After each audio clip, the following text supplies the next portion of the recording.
Omuntu ajja n'ayagala akuloge oba n'akunyiigira nti Elijah Kitaka asazeewo akuwe interview tagiwadde ye.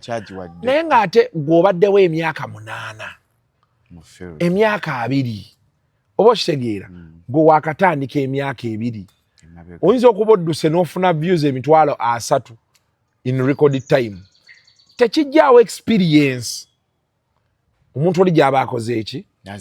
So kati abantu baffe balina fitina bingi, abantu bakola ebintu bingi. Kati nakugamba luli nti omanyi nti omukazi asolologa bbaawe aleme kufuna ssente n'okiwakana mu comment section wabiraba abantu nga babiteekamu. Mukazi we nyini akulogoosiraane anti omukazi ng'atya alaba otandise okufuna ssente ogenda mmulekawo oba tokyabeera waka. Kati n'omubuuza bensiraana abaana family. Kati byebyo ebintu byaffe bitulimu mu bulamu bw'ensi eno. Abantu balina ebintu bye balowooza kyavola I sit down and have a drink. Jja ntunuulira abantu nga bakola ebintu by'otategi. Oli ng'aloga munne olw'ekifo n'omugamba mulwanira kyaki. Ng'ate naye yennyini bagenda kimuwaaka ere ku makya kiveemu. Kati oloze omwana wa munno gw'ozaayo fees ozaayo ssente osasulire omwana wo fees. Does it sit well with you in the heart? Anti omulogo ye aba akimanyiira. Naye bamaliriza bubi. Katonda amanyi bakuba ebbalaayi. Ogenda olaba naye azaddeyo omwana agongobadde. Omulogo.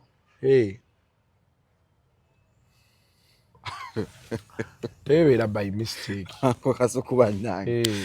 Gwogera noonyeza family mulaba mawube. Olowooza iti kibeera by mistake. Baba naye bakola. Reyale. No okimanyi nti n'ekirala ekireeta ebintu gwe kuzaala muganda wo be mlinako oluganda. Nakiwulirako ekyo.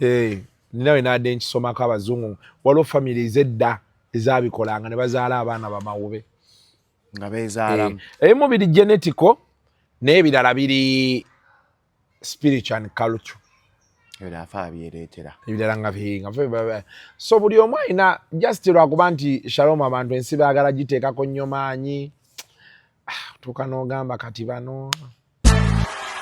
Are you ready for a celebration of a true living legend? On Saturday, November 15th, we celebrate 15 years of music greatness. Mickey White, the stage king, the energy king, mentor of so many talents, a true living icon, will be live at Serena Hotel on Saturday, November 15th, 2025. Jagobe Ongomujulizi, nga Mickey White atambuza mu lugendo lwe olwa music okuva gye yatandikira. Tickets go for 100k early bird and 150k at the door, and a table of 8 at 3 million. This is more than a show. It's a celebration of greatness. Sponsored by Airtel, Sanyuka TV, Afromobile, Baba TV. Right now, Victoria University, Joystar, Norada Auto Parts, Ne. Salamu alaikum. Ajati nakalemba omusemi w'edduwa. Bw'oba wenyiye embeera embi yankusomere ku dduwa. Abali ebweru mirimu gigaanyi papula zeesibye kino kyekyoto kwesabira omukisa kobe ng'odiriddawa waliwe nkusabira n'ofuna emikisa. Ky'oba olabanga abirira ebinyonyi ebitalina kyakulya naawe atalina mulimu jangu kusomere ku dduwa ofuna omukisa. Eno ennyanja kwesula buli kimu ekisira ne kiba kikujjudde nekikasuka mu nnyanja nekikunta ne kigenda.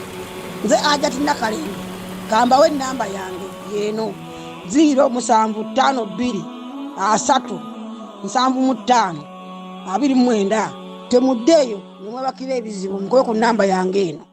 Abantu bangi bo balowooza mu ddagala lyaffe ery'obutonde okuva edda abantu bakozesanga nkola ya kizaala ggumba. Mu India omuti guno gukozesebwa nnyo nga enkola eya family planning. Ate era naffe ku Biva Organic bangi batera okutubuuza teminayo nakyo family planning. Ku Biva Organic tugukozesa omuntu tujja ne tumulagirira bulungi bw'asobola okugukozesa. Ate enkozesa yaagwo nnyangu oil ono ayamba nnyo okukola ng'enkola ey'ekizaala ggumba ate nga yeesigika omuntu etajja kuleeta side effect.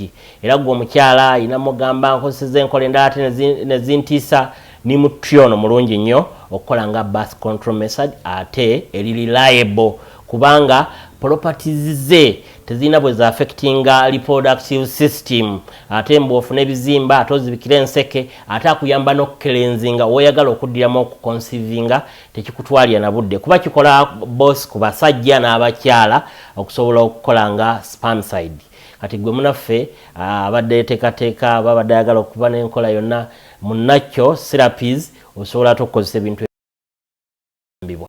The views and opinions expressed on this channel are those of the individual contributors and do not necessarily reflect the official policy or position of Shalom 256. Any content provided by our contributors is of their own opinion and is intended for informational and entertainment purposes only.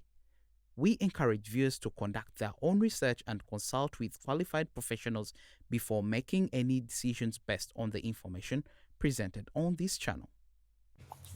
Tagani bantu bali mu spotlight nga jebbi lwachoba olimba omaliza tukole tata tukole kale come to Shalom 256 is happening we tugamba kachole kigambo it is happening menya oli ku Shalom 256 don't forget to subscribe gwatana twaza basabu ebiri kanana thank you so much aba subscribing abagamba your story matters it is happening nze Shalom Hadad Kawes bwe yakanda bogusose first time webale kubanga oli ku Shalom 256 mbali tuna kuzo mwezi nga 15 November tugaba ku Sena Hotel ewa Mickey Wine 15 years of Mickey Wine experience eyo okunimtaro 15 meza milioni 3 muje it's going to be a very beautiful night tugaba kunyumira music ye nawo mukadde obupya so muje ku Serena tubaita mwenna tudigide tuyagale mpola mpole meza milioni 3 Mickey Wine 15 years lero no mukisa ne muvabulaya Uncle Kasuku. Yes, sebo. London boy. Ogambo Manchester nakula banga gundi akubira. Ani Matias Kunya. Ne Kunya.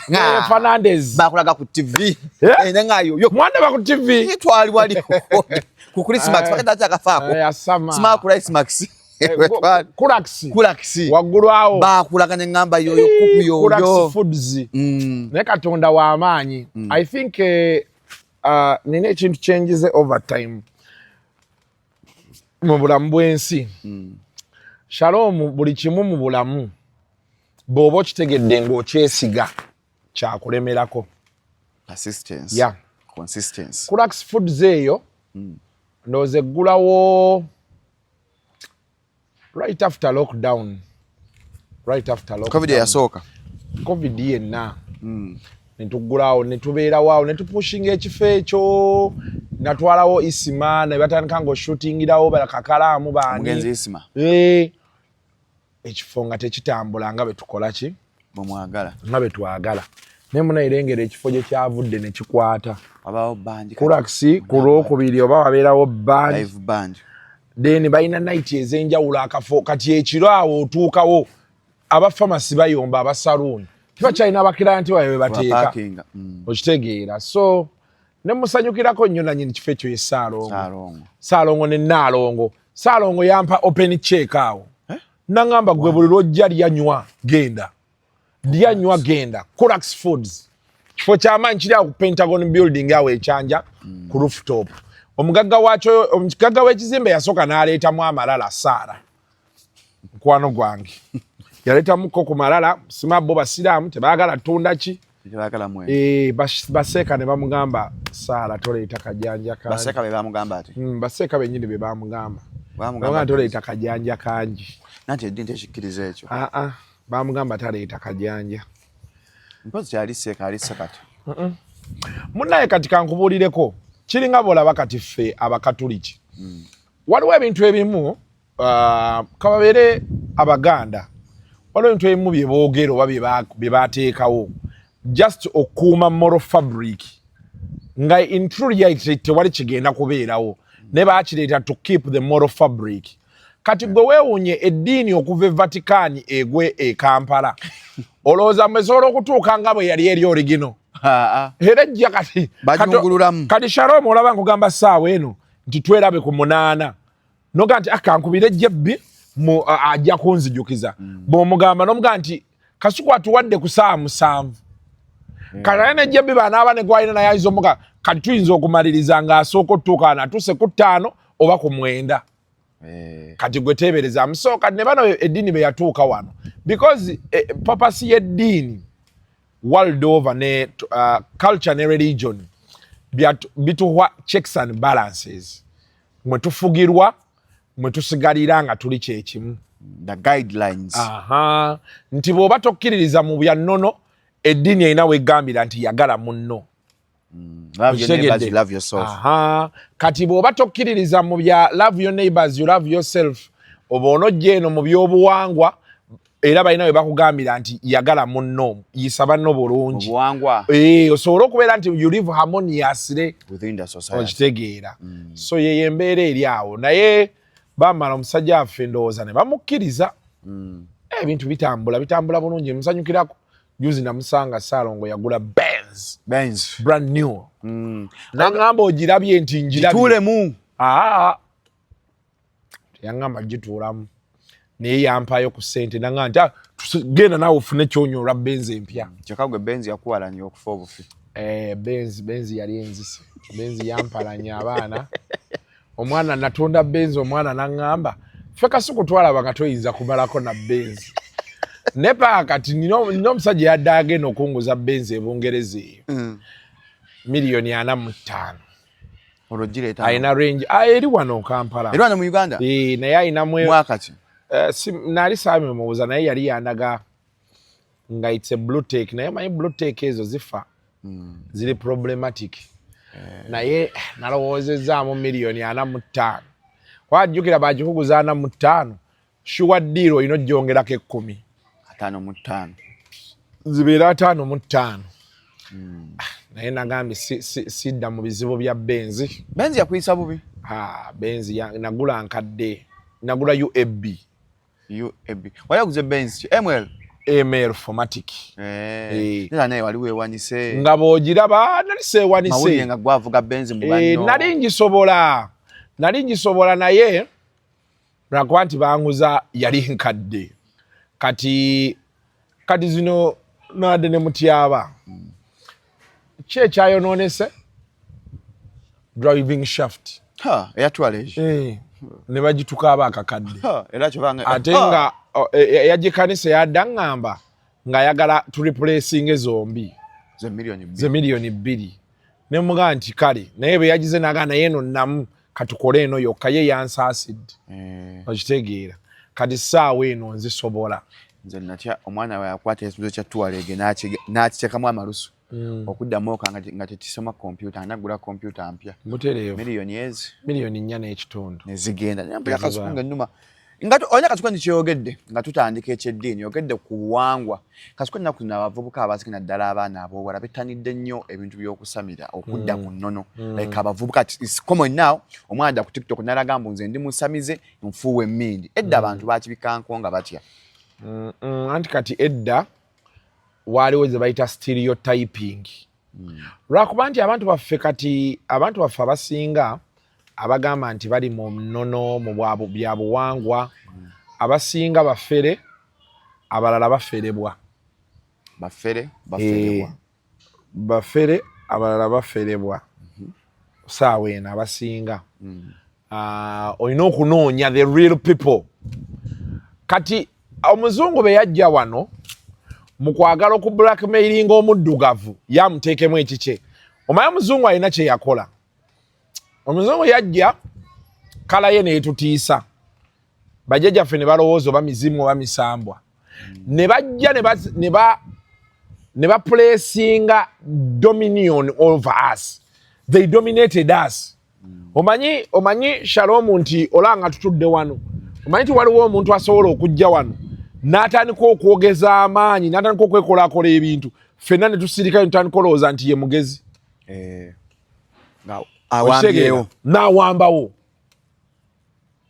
ne balowooza nti abadde nammwe okumala wiiki nga ne Shalom omugezi wammwe atya okwogera kati abazungu be bajja wano balina ebintu byaffe bye baatusuuza oba kitegeera for ebyabwe it was the only way gye baali basobola okufuna buli kye baali batwagalamu wano kati abazungu balina kye bakola kati olaba gavumenti ya NRM erina enfuga gyetufugamu before gavumenti yakkirizanga okufiirwa kino naye efune kino Okitegedde bw'otunuulira 96 2001 2006 awo wonna up to around 2016 nga gavumenti eswala egezaako okunoonya win-win.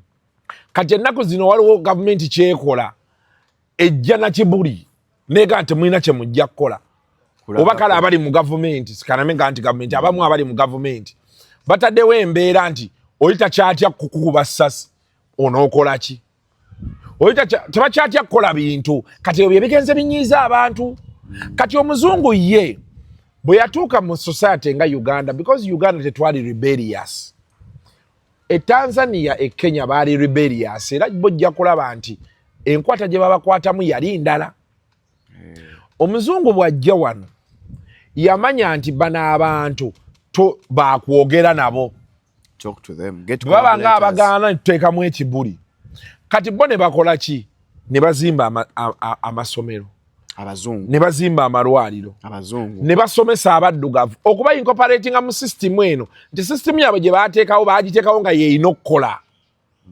Baagenda ne bajjawo embeera yolowooza nti ba kings be balina omumala buli kimu because ba kings baaliwo naye ng'oli okitegeera ne baleeta way out. Kati mu nkola eyo badepictinga nti ebyobuwangwa byaffe n'ennono tebikola.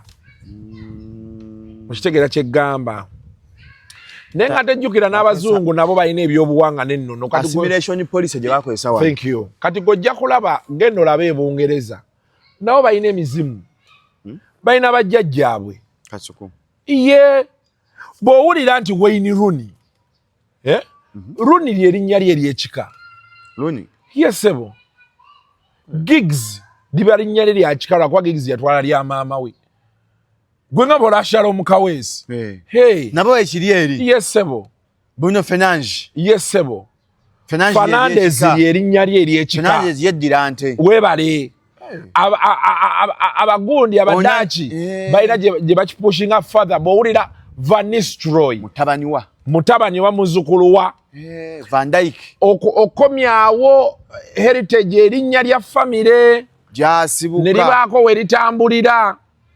Era sebo ne mbazungu era balina abalogo balina wiiki basosaras zino zonna Christmas ennaku nga Christmas nga ki zaava mu nnono zaabwe obwobuwangwa gye zaava tezaava mu ddiini tezaava mu gundi mu ddiini. Genda osome history ya Christmas. Kironde yabituwanga abantu baagaana obbiraba. So ebyobuwangwa weebiri just nti abantu bo baasalawo kukifuula nti omuntu bw'atandika okukkiriza mu byobuwangwa mulogo musiru mu kuki agenda mu muliro. Njagala okugamba Shalom kino nga nkikubuulira mu mazima ebitundu 60 ku buli 100 mu Uganda balogo.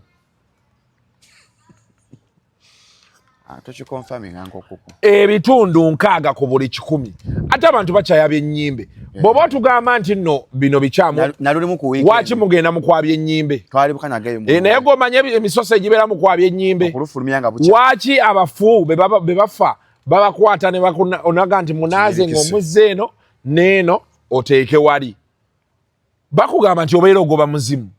Bwamumala okuziika funa ekitooke abakazi namwandu baawo ng'afudde omanyi bye bagamba teekayo ne paadi lwaki. So ebyobuwangwa biri alive kati just lwakuba tulinamuko abafere n'abaferebwa naye nga ebyobuwangwa weebiri bwogera n'obuuzamu amafiina abantu bali mu byobuwangwa ebyaddala lwakuba nti ffe abantu tubasiigidde ekifaananyi nti buli muntu agenda okunoonya bajjajjaabe buli muntu agenda okwogerako ne bajjajjaabe tumuyita mulogo. Okitegedde? So kati naye weegendereze nnyo bw'olaba bakulembeza ebyobuwangwa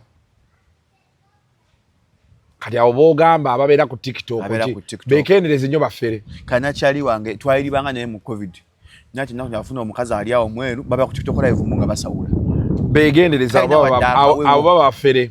Empewo tezikola bwe zityo.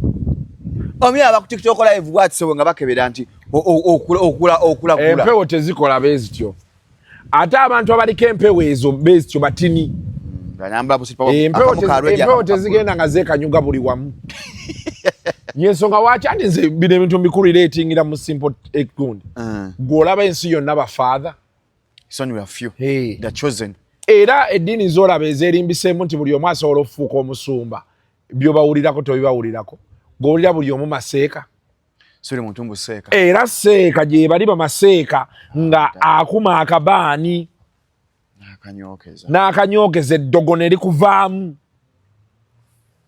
n'akuma akabaani bizinensi n'etambula gyebiri hajati nakalembe namba eriyo y'essimu abakulanga business so kati edduwa muterere omuntu nze nagamba abantu oli bw'ali nsanga nga nfuluma essabo n'atandika okunkuba ebifaananyi nanjogerera nga benfuluma essabo ngenda muloopayo mu bajjajjange kasukule kanaawe ngenda muloopayo kubanga nze sirina gwe nkuba bifaananyi ng'ava mu church. Yes, teri gwe bakuba bifaananyi ng'ava mu church. Nti amunaaye leero yakoze eki naye bo baagala batulage nti bano abasamira babi kyonoonya mu church noono kyanoonya mukkirize tannakulogako leero nina oba onkutta otya mpulira omusajja bitubyo Kasuku batukwiza nga atugamba lubaale mubi okusamira kubi ebyo byonna ebyogenda naye nga bennyini ababibagamba ate babikola waliwo abantu abamu gwe tuula olaba taatawo omutunuulire waliwo olaba taatawo nga kiyenje ne weebuuza kiyenje yatuweerera atya ono bateeka ebintu mu bumooli okitegedde mbwe edduwa bazima kabamyo zinga edduwa afa bateekanga mu kamooli ne yeewujja bweti nati kati Kasuku ekiriwo ebino ebitukanga kanku example y'omugenzi mukwano gwo Honorable Katolu Bwama Mukama bwe yamuyita eklezia yagaana omumusabira kati kulietinga fia mufa abalala kati ekiriwo kiriba ekiti you need to understand you cannot like God and the devil tosobola kwagala bibiri tosobola kati omukatuliki bw'osalawo n'ogamba nti nze sikyali mu bukatuliki ndi mu busamize abakatuliki bali justified kuba you are not part of them. What you're doing is against what they do, what they believe in. Okitegeera kye nkugamba. So bibeera ebintu bibiri byanjawulo. Kati olina okukkiriza nti bensalawo nti ngenda kugoberera eddiini y'abajjajjange be bajja okunsabira nga nfudde. Hey. Manyi fiya ebeeraawo. Kati gwe nno ate fiya yaaki omuntu bw'ofa oba ofudde. There's life after death Kasuku. Ebyo jja biraba ng'otuuseeyo. Waki weeraliikirira ky'otamanyi? Let me tell you, ebimu ku bintu ebyali bigenda okunzita byali ebyo. Isima yafa on a backdrop of muwala oli gwe nali palliative care. Yafa. Wa cancer. Kati nentandika okufuna ebirowoozo bingi. Jjukira abasiramu baziika mu kasonda. Nagenda nena bentaana y'esima wagisima akasonda gye baamuteeka. Kuba saaziika naye nakalaba omutima ne gubuuka. Wale baddekawo ng'oli omutima gwesuna.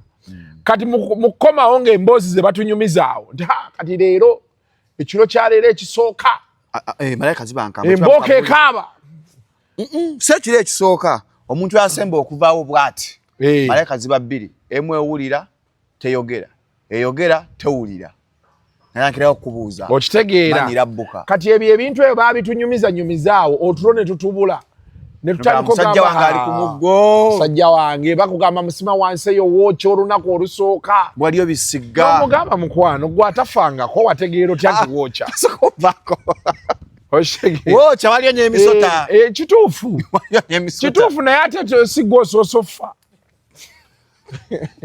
ne bajjajjawo baafa emisota gyabayitamu naye kati bw'oliko bw'osaba nti bannaye jjajja ntaasanga boti kati ky'olina okukola olina okwemanyiiza nti ng'okyali mulamu ky'okoze kasita omala okufa era ffe abantu baali awo nga bakuba kerere sima katone benabirowooza munenga but now the man is dead ekirungi alina abaana be ne famire bamuziike Katonda yagamba nti abasatu oba abana we bali we badaakuŋŋaaniranga nja kubeerawo bw'omala okufa era kyakiva olaba tulina okubeera obubi ennyo abantu mu bulamu bw'ensi eno abatukola obubi.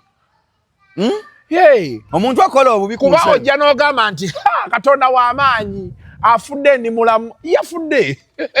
Do you think he cares? The man is dead. dead and gone bana basigadde ku nsibe babonabona. The fool is dead. Ayinza okuba nga eternal life tajjagiraba aba afudde.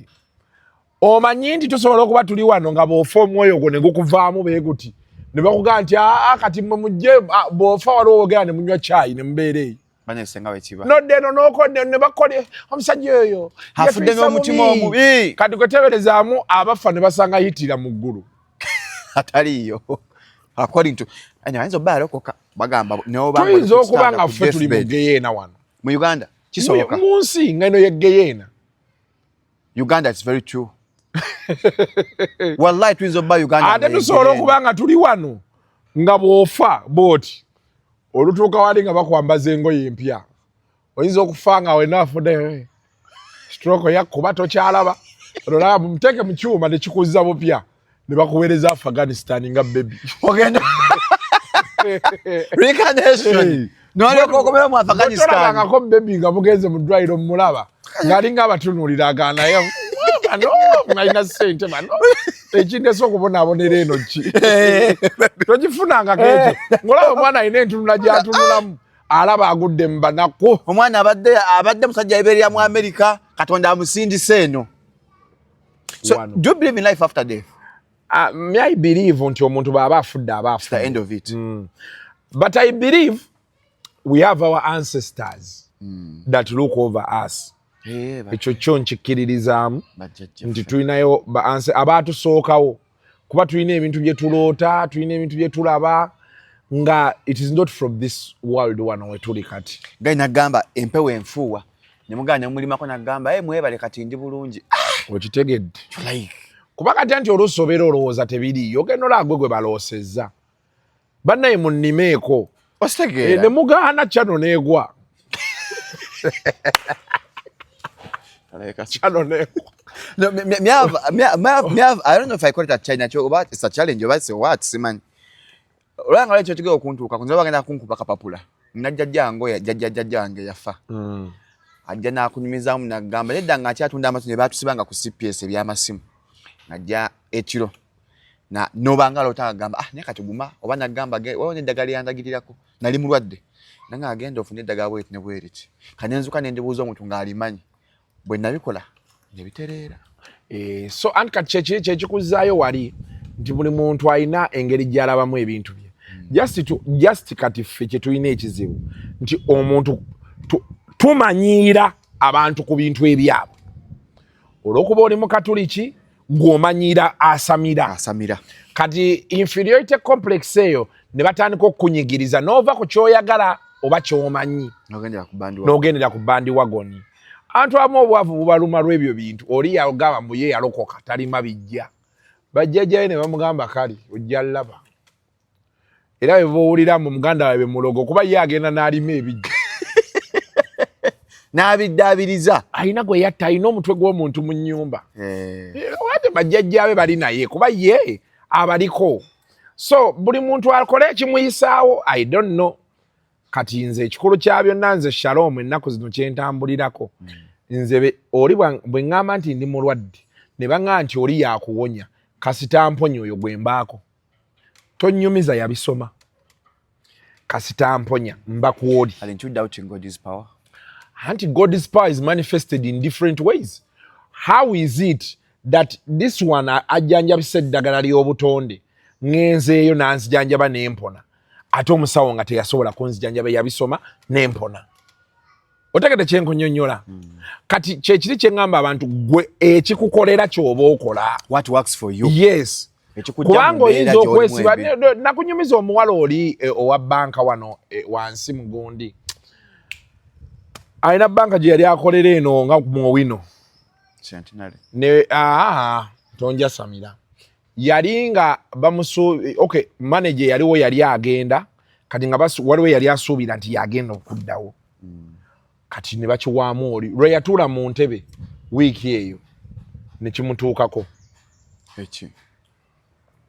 omuwala yagongobala n'afuuka nga bolaba omusota nga yeefunyiza baati nkuwa first hand information kuba nakirabako omuwala yali mukwano gwange ne bagenda yonna bagenze basabye esima ya Prayer Mountain esima ya Wawa bagendayo yonna okutuusa we bakkiriza nti obulwadde buno you have to deal with it traditionally.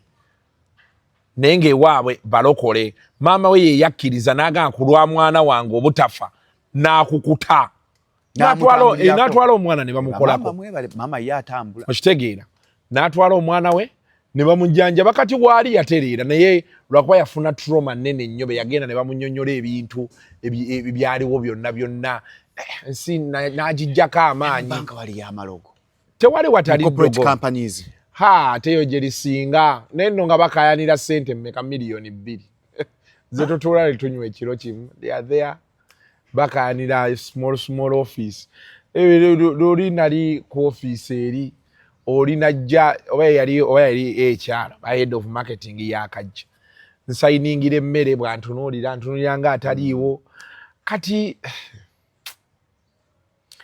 nagenda obuuza ssente zaafuna ng'afuna miliyoni 4. I said now zolya mu kiro kimu kwegamba abantu batuulamu ebyo ebifo ekireese ebintu byonna abantu tebaagala to think beyond. They don't want to dare. Bagala to dare is to do. Gezaako tandika oba okitegeera. Naffe wano waliwo alowooza nti bino bye tulimu biki okitegeera naye nga ate ye tatandise. Omuntu ajja n'ayagala akuloge oba n'akunyiigira nti Elijah Kitaka asazeewo akuwe interview tagiwadde ye. Lwaki agiwadde? Naye ng'ate gw'obaddewo emyaka 8 emyaka 2 oba okitegeera gwe waakatandika emyaka 2 oyinza okuba odduse n'ofuna views 3,000 in record time. Tekijjaawo experience. Omuntu oli gy'aba akoze eki? Yazimbidde bbanka. So kati abantu baffe balina fitina bingi, abantu bakola ebintu bingi. Kati nakugamba luli nti omanyi nti omukazi asolologa bbaawe aleme kufuna ssente. N'okiwakana mu comment section wabiraba abantu nga babiteekamu. Mukazi we yennyini akulogoosiraane. Anti omukazi ng'atya alaba otandise okufuna ssente ogenda mmulekawo oba tokyabeera waka. Kati n'omubuuza bensiraana abaana family. Kati byebyo ebintu byaffe bye tulimu mu bulamu bw'ensi eno. Abantu balina ebintu bye balowooza kyavola I sit down and have a drink. Jja ntunuulira abantu nga bakola ebintu by'otategi. Oli ng'aloga munne olw'ekifo n'omugamba mulwanira kyaki. Ng'ate naye yennyini bagenda kimuwaaka ere ku makya kiveemu. Kati oloze omwana wa munno gw'ozaayo fees ozaayo ssente osasulire omwana wo fees. Does it sit well with you in the heart? Anti omulogo ye aba akimanyiira. Naye bamaliriza bubi. Katonda amanyi bakuba ebbalaayi. Ogenda olaba naye azaddeyo omwana agongobadde. Omulogo.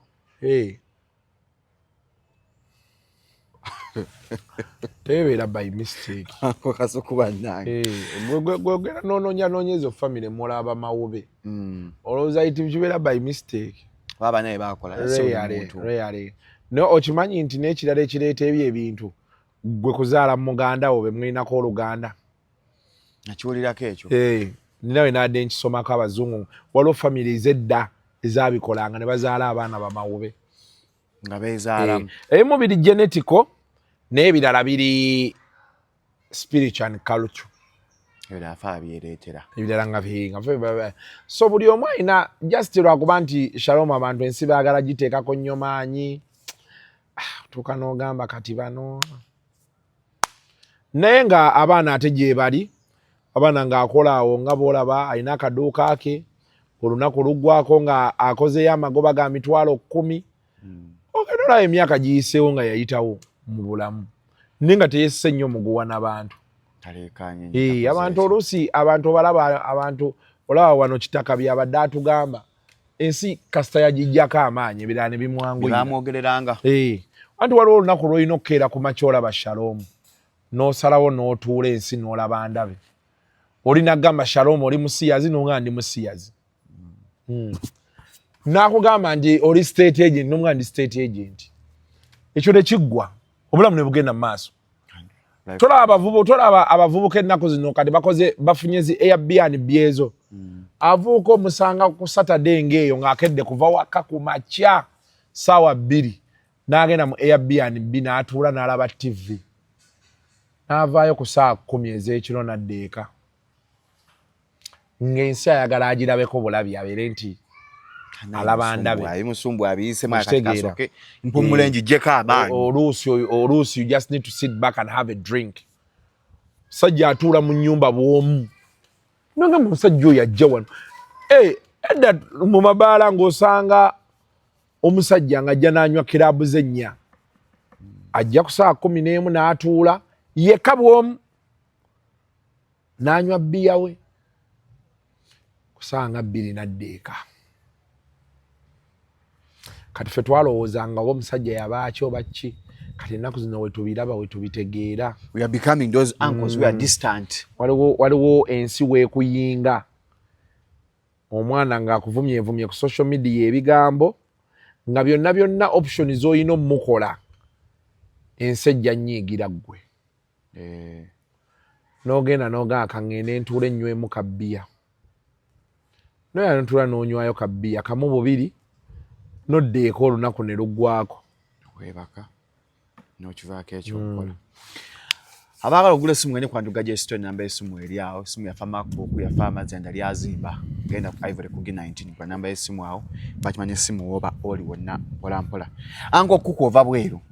Twagala otumize ku embeera y'e London oba ebweru. Embeera y'e Manchester. Ya si yokka. Wagendako ne Leeds. Enagenda e Leeds nengenda yonna. Ng'abantu ngabe nagamba abantu luli, I think the biggest problem gye tuyina. And by the way, kino ngenda sooka kiddamu. There is no place like Uganda. Nze kyenkiwakanya. Ekyo mukyogeramu mutambuddeko. Anti kati okyogera lwakuba oli mwavu. Ekyokulala totambudde. Omanyi bintu bibiri. Bw'ova wano n'ogenda e Bulaaya ng'olinda eri gy'olaze bakuweeyo. You'll never appreciate Uganda. Nabakuwaayo eri. Naye bw'ova wano ne weesasulira air ticket n'ogenda n'ogwa e Bulaaya oba America oba wa ne weesasulira hoteero ne weesasulira buli kimu ne weegulira engoye zo na biki. Ensi oyina endaba gy'ogirabamu endala. Abantu abasinga bonna buli alina ky'ateesa. Either akiteesa mu busungu oba mu butamanya oba mu bwavu. Wano mu Uganda. Kyakiva olaba buli muntu ali eyo musabira Katonda amuwe ku ssente. Atambuleko. Ate be nkugamba nti ssente, abantu abasinga balowooza benjogera ssente. Most people think nti olina okubeera ne billion. And that's our biggest problem. I don't have 100 million on my account. I don't. Nyinza n'okuba nga ne million 2 siziinaako ku account. Yeah. Ne entini ssente ze nnina nasalawo nzinyumirwemu. Kikulu ekyo. Oba kitegedde? Abantu baffe abasinga bo balowooza olina kumala kufuna bukadde 5 osanyuke. Ne ku mitwalo 5. Kuba kati Shalom kati kankubuulireko. We have blessings before our eyes that we don't see. Shalom omusajja abadde afuna omutwalo. Katonda baatandika okuleetera 5. Oba osenvudde. Neffe lwakuba tulowooza nti oyina kubeera na kakadde. Bwe nfuna 5 kati mba njagala nfuna ate. Webale. Bw'oba obadde onywa coffee spirit owa kasaketi kati otandise onywa ow'eccupa. Enjawulo weeri. You have elevated. Kati ekyo wano mentality abantu abagenze eri kye batusinga. Abali ebweru. They appreciate everything. Kuba ategeera nti nave Kampala nga ndi bwe nti kati ndi wano. Okitegeera yensonga wala nti bo bali okay okubeera nti taguze ennyumba naye apangisa naye asobola omumiitinga bills ze era akimanyi mugagga. Era abasinga boolaba bakolima be balina emitima emibi. Buli wolaba akolima olw'okuba wabikudde ebbereya ng'aliwe bali eyo banywa zibbereya alina bubeezi mutima mubi. Babeera balina emitima gy'ekirogo. Because for them those people they are no. Lwakuba nti waliwo n'abantu abava e Kampala wano ne basigala e Kampala. Ng'avudde mu Kampala agenze e London. Omusajja yabadde aŋŋamba ye Jozi ng'aŋŋamba nti Kasuku waliyo abantu abava Bushenyi najja e Kampala naye ng'akyali Bushenyi mentality obwongo bwe bumuweereza nti nze nina okusigala nga nkola kino kuba kyenkoze ndaba naye ng'ate kyokuzoolaba okirabye ng'oli mwaka gumu 2-3 kati oyina 2 tokyakiraba kikutegeeza nti kati now elevate move dda kukiddako wali ewalala kati tukyalinayo abantu baffe bava e Kampala n'asigala ng'akyayagala Kampala n'asigala nga munna Kampala naye ng'ate ali ku streets za Paris France ali ku streets za New York. The culture there is different. Now, if you don't adapt that culture, beobola abakyatuleekaanira ali bwe nenga sinaka kubyeno babeereeyo babikula Bereya kati ye abeera alaba Bereya kyamaanyi tamanyi ku ground nti ground be yagireka nakati byakyuka batya Shalom edda okusamba akaji mawulire obeere nti kati natandika naawe last year this year you a household name waliwo abakubira nga bagala interview nga nze tebankubira nakunkubira okitegedde waliwo akusasula nayagala interview nakuwa akakadde kati kyekirowoozo sooli nti tosobola kupopinga Bereya kati ye abeera alaba nti kyamaanyi nti Shalom aguze emmotoka empya naye ffenna tumanyi process y'emmotoka empya wano e Kampala. Shalom, if you're having 5 advertisers, each advertiser is giving you $1 million. That's 5 million. That means after 4 months, you have 20 million, which you can deposit on a car. No sigala nga buli mwezi otekayo milioni 2 paka loli jimalayo. Okitegedde. Ne kati oli ajja nanga nti, oh, Shalom state agent, eyo tuwarege, government yagimuwadde n'olaba embwa. Umbwa kali. Kubanga yalemera mu Kampala wadde ali Bulaaya.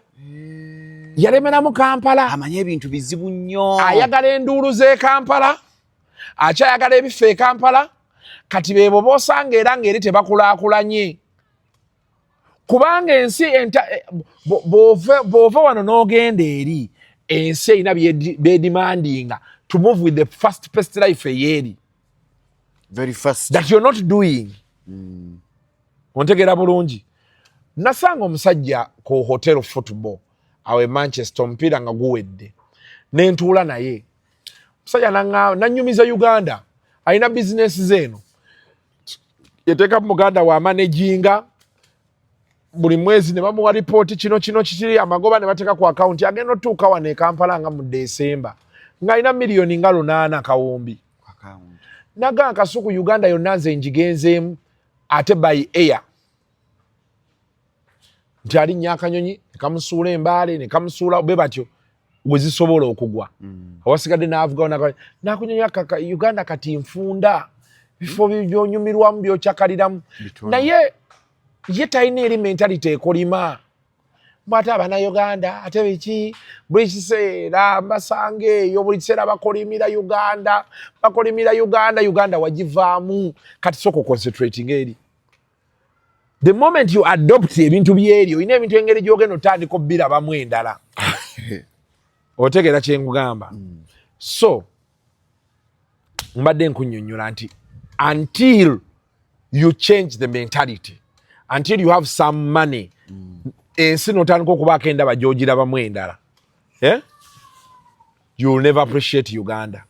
Uganda is a good country. Hey, kati nze nina restaurant gye bantwalamu muganda wa Ivan yantwala mu restaurant waggulu noza flonga ya 35 eri awo mu Central London just bojibeerako bwoti London Bridge oba ogiraba wali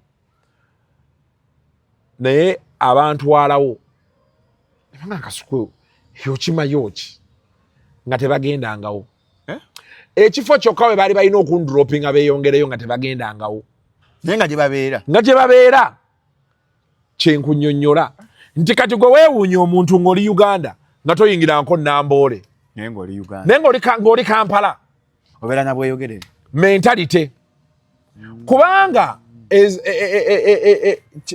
waliwo ebintu ebimu birina okutuukako Shalom nti bebazimba kati bebazimba Garden City ne baleeta ezo gundi ezo ezambuka bezikkirira amadala ffenna twalina okugendayo tubirabe amalo gatugwemu wayitewo emyaka 2 nga tosobola kwambuka madaala ago nga togenda nga kaawe ensi yonna weemanyi bantu bagwa kwa keshi yao okitegera kyekugamba genda okola erihaso gatambulireko batambuka ne bagakkirira. Hey, it's a new landmark in the country.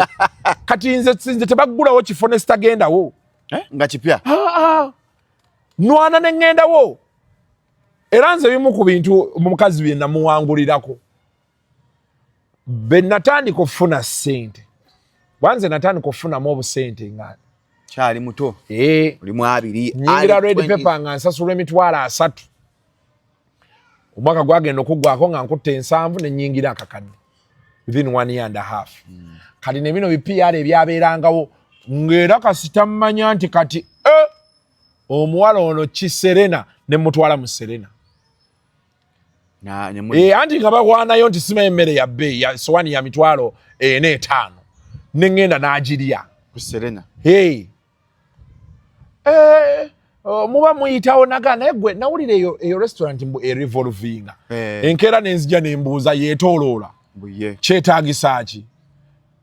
Aba ali awo ku Friday ne muga jangu tugende. N'agituulamu ne yeetooloola. Nga bwali emmere. Yes. Agenda olaba tutudde wano wa piano ali wali. Kati tusanze wa piano. Ensi bwatyo nno bw'olina ogikwata. Buli kifo kye nalaba ng'ayinza okkireetako amaalo omukazi nakimutwalamu. Kati nga buli kyayagala okukola akikole naye nga amanyi nti Yesu omusajja ono. Kati be bantu baffe. Okitegedde.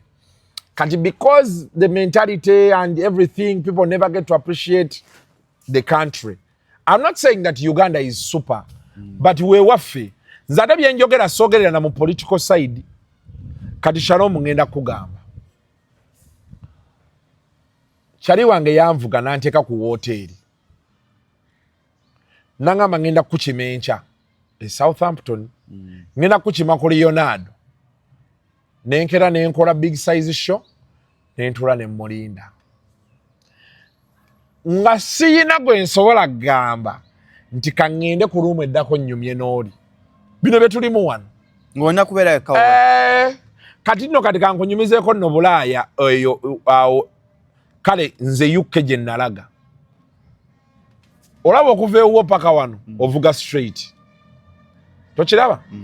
Okimanyi nti osobola okubanga oyagala kuva wano ogende ku Yaya ng'oluguudo tewali luli straight beeruti nti lugenda.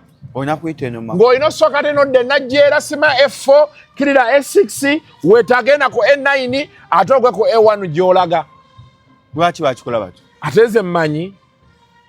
Kati ffe abamanyiira ati ogenda straight line. Straight line. Eri okugyako highway. Kizibu osanga a straight road.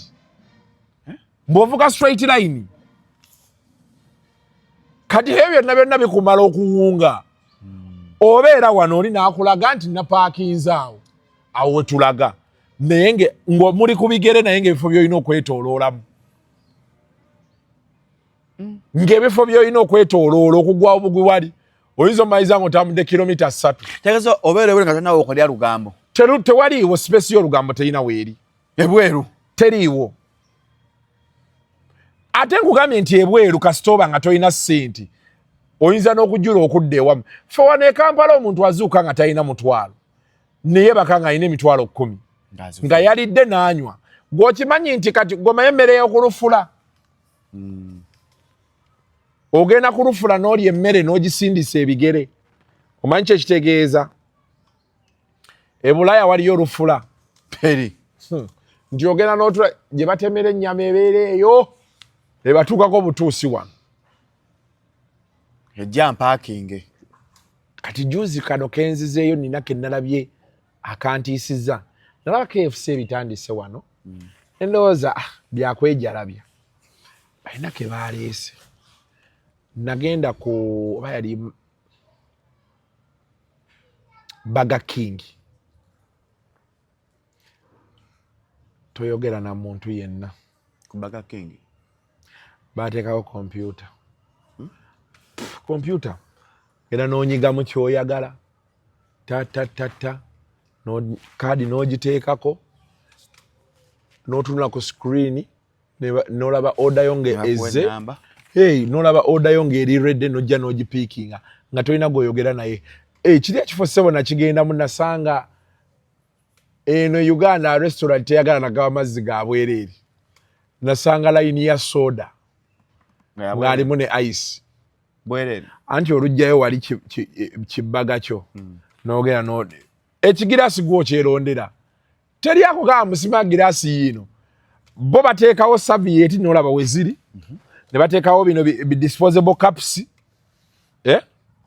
ne bateekawo n'ebyokunywa wali kati gwe kyoyagala kyogenda n'onywa era nagamba nemala bijje Kampala wano baga king yaggalawo ku Munnayuganda atakkuta nesewo twali muli mu restaurant abazungu bali organized agenda n'asanayo ekigundi kye kimu kisoda olwosita kimala namu n'agenda taddayo kweyongeza taddayo kati ffe wano buli kimu tulina okibuuza omanyi nti mu Uganda tukyalina system nga bw'otayogera n'akusavinga owuli towulira nti don't get that satisfaction twagala nnyo ekintu kya hand to hand bwe tuti ongemwenya siku kyekyala ng'oggyeko enkoko omuzungu oba budde tabuyina n'obuuza ebintu 7 mwina neekawo kati bw'ogenda mu restaurant oluba otuula booti menu omuzungu n'akuwamu eddakiika emu akola kano n'akoma are you ready to order are you ready to order if I'm not ready ngaddayo attempting ezi ngagamba you're wasting our time babikugamba a customer is a king anti eri society zaabwe bazi programming in such a way nti restaurant togenda kutuulawo kukolerawo meeting ebyo byaki restaurant zaabwe nemba ne PC yange nentuula olunaku lulamba lonye byatula kulito kafaawo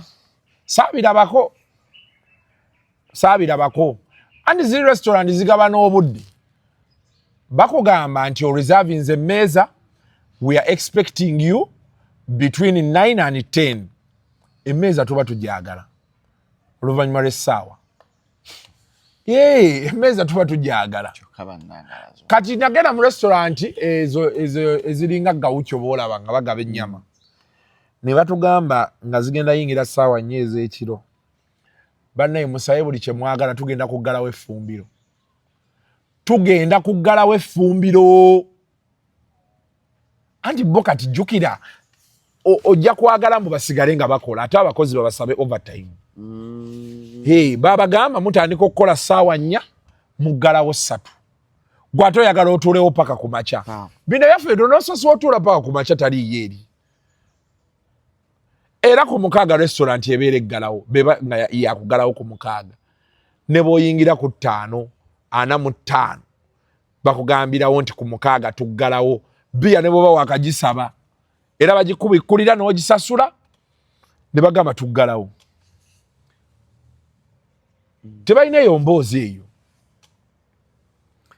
kati gwe teeberezaamu kyekiri kyenkugambye Munnayuganda ovudde eno omanyi okuba gavana paka ku makya omanyi nti gavana the only time resinza okugamba nti fuluma nga zikonye essaawa emu ey'okumakya naye ne booba osigaddemu bwomu pozi nga bateesezza ne bafuna akuyoola n'akanyuga ebweru naye obeeramu bwomu omuziki ne gukuba kale kirabu za wano omanyi be ziyingira ssaawa 9-10 bala okuba ebiyimba ebitanyuma musiibule mugende kati eri bakugamba nti tuggulawo ssaawa 3 ez'okumakya ku ssaawa 3 ez'ekiro tuba tuggaddewo tewabeerawo kuwoza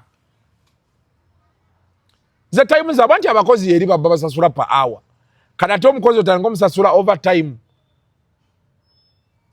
tekisoboka abantu bakwatagana bannayuganda bavudde eno bonna community tebakwatagana kati nawulirako bano abeera ndani ndowooza bakwatagana naddala eno South London eno wansi eyo side ya Croydon eyo wano wonna wali West Ham awo bo beemanyi era n'ebivulo bigenda eyo okusinga naye kati nina omukyala gwe nasisinkana yandaba ku live nga liriz nampereza message njagala kulaba kati nali ne baganda bange ntugenda for the dinner she had prepared kwa yambuzo ojja n'abantu bamenkana mga nina abantu bange babiri entambula nabo ene tujja nangamba Kasuku nze gwe munundi ogusosola bo muna Uganda gwe munundi gwe yali asoso okulaba omuna Uganda n'okwogera naye nga mazeo banga amaze emyaka nga 18 Kasuku and she's doing a very good job. I know mulimu bali into construction akola bya inspection bichi bebityo sente zaziina omuntu abero nga misinga n'okuwulya ku Uganda authority yayita bimisinga nga tala muna Uganda abasingeyo bagamba there is a lot of drama involved buli wobeere nnyondo za na Uganda bemwezi ensi bali dramatic obachi loza kale era gabola babine ebyolugambo n'omulira ku kizibu kyo nagenda nga akigamba buli wamu so kati Southampton nasisinkanayo waliwo omukyala gwe nasangayo I went for dinner with her nga ine ebintu byayagala muyambeko nangamba bayasemba ddyo laba abana Uganda nenga she has a very stable job she's doing well and everything nangamba Kasuku oba nasemba ddyo okulaba abana Uganda eyo kati kyali wanga ate ono gwentera okuba nayo oyo ye communities yes abalaba naye ate tabeewa nnyo kati kizibu je bali osobola osanga omuntu mu America nga yagenda nga Texas eyo nga mu kibuga kyonna kye balimu manye kati balina nga bolaba Kampala ne batandika bweyogerere kati ng'abeera mu bweyogerere nenga abaddugavu balimu basatu naye ate era basobola okubeera nga mwe bali bangi naye enchapa bali abaana gye bacapamu bakola nnyo bala fe kati wano kyengugambye nti Uganda esinga Bulaaya fe wano Shalom kati tunulira tuli wano tutudde tunyumyamu tuli ku myambozi ya sawa namba kati gwe tunulira abaganda baffe abalina zi YouTube channel Canada bameka abapostinga buli lunaku okufuna obufunyi guest omutuuze wansi omuntu okuwa essaawa ze ezi aba akwagala ate mulina kwebeera kumpi 2 hours abasajja babala shift nze kati olaba bino byenjogera nti kati nzijja oli ajja naga Kasuku njagala kukulabako nkutwale tulyemuko ku kyemisana naye mpa exact dates nga bukyali ayagala ola alabe wanaasabira live asabeyo oba olunaku era sebo okola n'omuntu program n'omuga binkutte nja kulaba enkya naga Kasuku kansigale nga nkulaba ku YouTube olunaku nadde nsabye luno sijja sobola oba nakuweerezaayo ku ssente bakola nnyo okukola ennyo kuzze wali bakolera mu budde ku budde time on time in time every minute counts byo byosanga omuntu nga abeera Manchester nenga ne Old Trafford tamanyi weeri nga tajigendanga mu nakulaba ng'ogenze nze nkugambye waliwo omusajja eyangamba nangamba naye Kasuku ogenda tukutula emitima ne mbuza lwaki nangamba Kasuku ova otya Uganda nojja mu kisaawe kya Arsenal nze ndi London wano simanyi nawe kiri omupiira agulabira ku TV kyokka ali mu London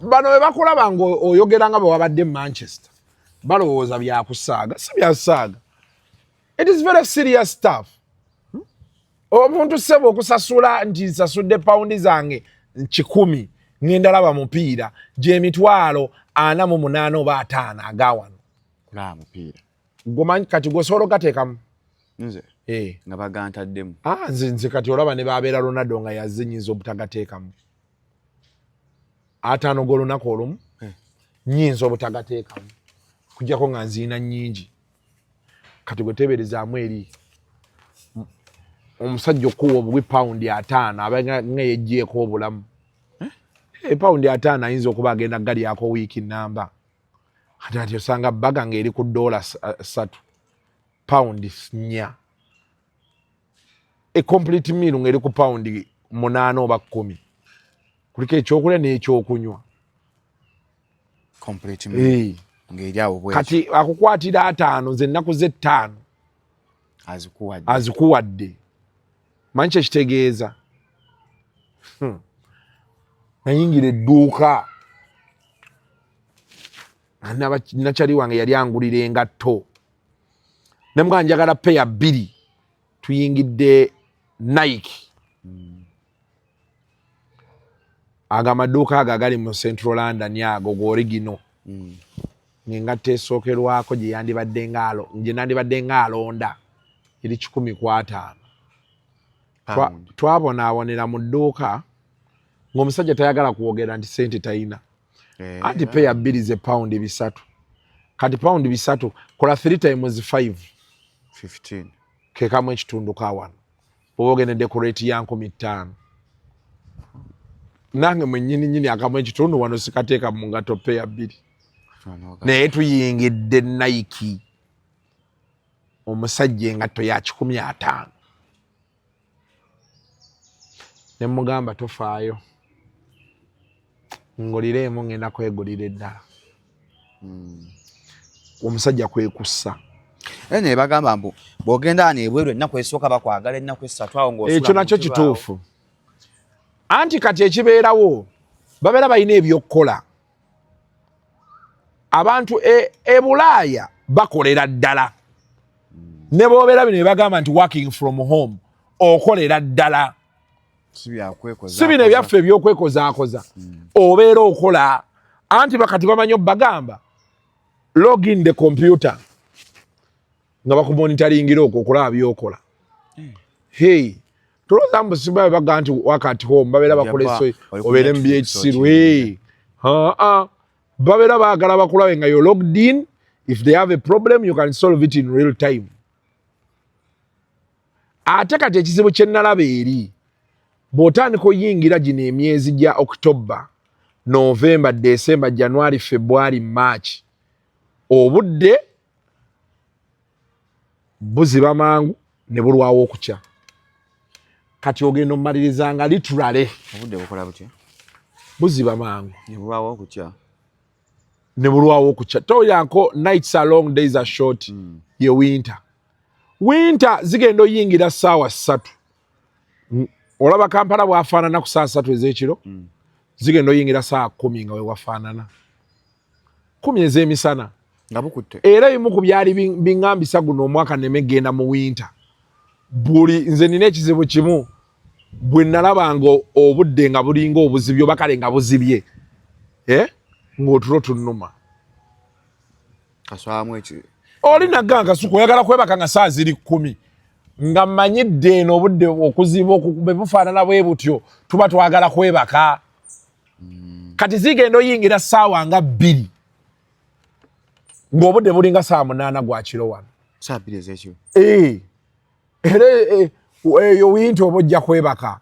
Omunnayuganda yakagenda tuba tulo. Kati ogenda ozuukuka okulaga nti ssaawa ziringa 2 ez'okumakya ng'ate obudde bukyakutte. Ng'obudde bukyakutte nga ziringa ssaawa 2 za kiro. Kati obudde butaataamu awo ssaawa nga 6 because nakiraba ndowooza world over ssaawa 6 enjuba ejja mu makkati beeti. Ne wabanga omusana ogubanga ogujjirira. Era bezikoona 6 olaba nga kaweza kakyuseemu. Kati awo ogenda ogira oti nga 10 ng'obudde buzibye. Kye bagamba nti days are short, nights are long. Kuba obudde nga buzibye bubeera buwanvu. Nga it's dark, it's longer then. Kyekyaka kyaliwo omugenzi Isima n'agamba ne sikaaki kankoma wali abeegomba okukoma weeno n'agamba. Gye bali bangi lwakuba nti kati nga benkunnyonnyodde bw'omala obeera mu sisitimu y'abali abasajja wano olina kudda na ssente. Olina okudda ng'olina ebintu byo bye wakola wano kuba ate ekisooka wano oba okomyewo kufa. Leka naawe. Ate olowooza nkulimba. Kati anti gwe kati togeera booti. Abantu gye bali e Bulaaya ng'ali ku myaka 7 naye akyakola. Ng'akyakola akeera. Myaka 7. Ng'akola ki? Emirimu gyennyini. Ava ku gino egiri fomo n'atandika egino egiri nfomo. anti ngeri bamugamba mu system waweze ensanvu olina kuba retired. Ne kati jjukira wano bagenda okukomawo nga yamanyiira okkeera yamanyiira wasiwasi wabo weeri anti e Uganda ozuukuka kyayi ne bamukuleetera ku ssaawa 4 munaye twafumbye ne baleeta akatogo nina ebintu bye nalaba ninga naye shalom ffenna Katonda atutaasa butaasa. Kati eri bw'olaba English breakfast bagezaako giteekako embeera nti eketalingira different nutrients in your body.